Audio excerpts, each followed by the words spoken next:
మీ business ఏదైనా మీ ఊర్లో promotion చేయాలంటే అది సుమన్ టీవీతోనే సాధ్యం. ఇప్పుడే సంప్రదించండి. శ్రీ సత్యసాయి జిల్లా ఓడిసి మండల కేంద్రంలో ఉన్నటువంటి విద్యుత్ శాఖ అధికారుల అవినీతి తారాస్థాయికి చేరుకుంది. ఈ అవినీతి ఎలా జరుగుతుందంటే డీపీలైతేనేమి, మీటర్లైతేనేమి వినియోగదారుల నుండి దాదాపుగా ఒక ఒక కన్జ్యూమర్ దగ్గర నుండి 10,000 రూపాయల నుండి 2,00,000 వరకు వీళ్ళు కలెక్ట్ చేసుకొని ఆ విద్యుత్ శాఖ అధికారులు మరియు సిబ్బంది అక్కడ ఉన్నటువంటి సిబ్బంది వీళ్ళందరూ కలిపి కూడా మన అక్కడ కోళ్ల ఫారాలకైతేనేమి, బేకరీలకైతేనేమి, షాపులకైతేనేమి, చిన్న చిన్న పరిశ్రమలు ఏవైతే ఉంటాయో, ఆ పరిశ్రమలన్నింటికి కూడా డబ్బులు చెల్లించుకొని, ఆ డబ్బులు ఎక్కడ పెట్టారో అయితే తెలీదు గానీ, ప్రభుత్వానికైతే వీళ్ళు కుచ్చుటోపి పెట్టే ప్రయత్నం అయితే చేస్తా ఉన్నారు. దాదాపుగా ఈ అమౌంటు మనకు అందిన సమాచారం ప్రకారంగా ₹1,00,00,000 పైనే అయితే మనం చెప్పవచ్చు. దానికి సంబంధించినటువంటి ఆధారాలన్నీ కూడా మన దగ్గర ఉన్నాయి. ఆ ఓడిసి మండల కేంద్రంలో ఏవేవైతే అవినీతి జరిగి, ఏవేవైతే డబ్బులు ఆ కోట్ల రూపాయలకు సంబంధించి కూడా మనకు కొన్ని అయితే ప్రజల నుండి మనం సమాచారం సేకరించడం జరిగింది. అవన్నీ ఆధారాలతో సహా ఇక్కడ ఉన్నాయి. సో, ఈ కోణంలో మనం ఏఈ గారిని వివరణ కోరగా అక్కడ సంబంధం ఉన్నటువంటి లైన్‌మ్యాన్‌కి అడగండి అని చెప్పడం జరిగింది. ఆ లైన్‌మ్యాన్ గారిని వివరణ కోరగా ఏఈతోనే మాట్లాడండి అని చెప్పడం జరిగింది. ఈళ్ళిద్దరూ చేరుకొని దాదాపుగా వేల కోట్ల రూపాయలు ఒక ఓడిసి మండల కేంద్రంలోనే అవినీతి జరిగి ప్రభుత్వానికి కుచ్చుటోపే ప్రయత్నం చేస్తా ఉంటే, దానికి సంబంధించినటువంటి ఒక అధికారి ఎస్సీ గారి దగ్గరికైతే మనం ఇక్కడ రావడం జరిగింది. వాళ్ళు నిర్లక్ష్యంగా సమాధానం చెప్పడమే కాకోకుండా చూద్దాం, చేద్దాం, పెడదాం అనే కోణంలో మాట్లాడడం కూడా జరిగింది. ఈ విషయం పైన మన ప్రభుత్వాన్ని గట్టిగా విచారణ జరిపి బాధ్యులపై కఠినమైన చర్య తీసుకోవాలని మనమైతే మా ప్రజల నుండి అయితే సమాచారం అయితే మనకు అందింది.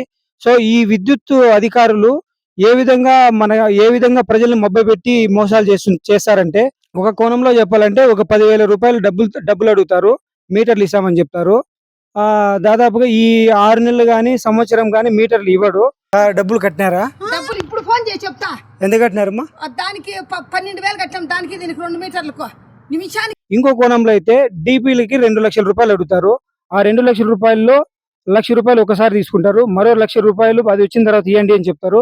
ఈ చిన్న పరిశ్రమలు అయితేనేమి, రోడ్డుకు హైవేకి ఉన్నటువంటి డాబాలు అయితేనేమి, దాదాపుగా ఈ షాపులు మెయిన్ అయితే కరెంటు ఛార్జీలు ఏవైతే కేటగిరీ 2 కేటగిరీ ఎక్కువ కరెంట్ కాలుతుందో దానిలో మన వాళ్ళు విద్యుత్ అధికారులు ఫోకస్ పెట్టి ఆ డబ్బులు కలెక్ట్ చేయడం జరుగుతుంది. వాళ్ళు వినియోగదారులు అయితే ప్రభుత్వానికి ఎటువంటి ఒక్క పైసా కూడా కరెంటు బిల్లు కట్టరు. ఎందుకు కట్టరు అంటే, మన వాళ్ళు అక్కడ ఉన్నటువంటి విద్యుత్ అధికారులు మీరు కరెంటు బిల్లు కట్టద్దండి స్పష్టంగా చెప్తా ఉన్నారు. కరెంటు బిల్లు కడితే మీకే ఎక్కువ కరెంటు బిల్లు కాలుతుంది. కరెంటు బిల్లు కట్టుకోకుండా ఉంటే మీ డబ్బులు అయితే చాలా సేవ్ అవుతుంది. మీకు అక్కడ ఒక కన్జ్యూమర్ కి దాదాపుగా ఒక నెలకి 10,000 నుండి 20,000-30,000 రూపాయలు కరెంటు బిల్లు కట్టాల్సిన చోట ఒక్క రూపాయి కూడా కరెంటు బిల్లు కట్టలేదంటే, వీళ్ళందరూ చేరుకొని ప్రభుత్వానికి అసలు ముంచే ప్రయత్నం అయితే చేస్తా ఉన్నారైతే నేనైతే అక్కడ ఉన్నటువంటి ప్రజల ద్వారా సమాచారం అయితే సేకరించడం జరిగింది. మనమైతే ప్రత్యక్షంగా అయితే ప్రజల నుండి చూస్తా ఉన్నాం. ఒక చిన్న పూరి గుడిసెకి ఒక ఫ్యాన్ ఉంటుందండి. ఒక లైట్ ఉంటుంది. ఒక ఫ్రిడ్జ్ ఉంటుంది. వాళ్ళకి దాదాపుగా కూలీనాలు చేసుకున్న వాళ్ళు 200 నుండి 300, 400 రూపంలో బిల్ అయితే కడతా ఉంటారు.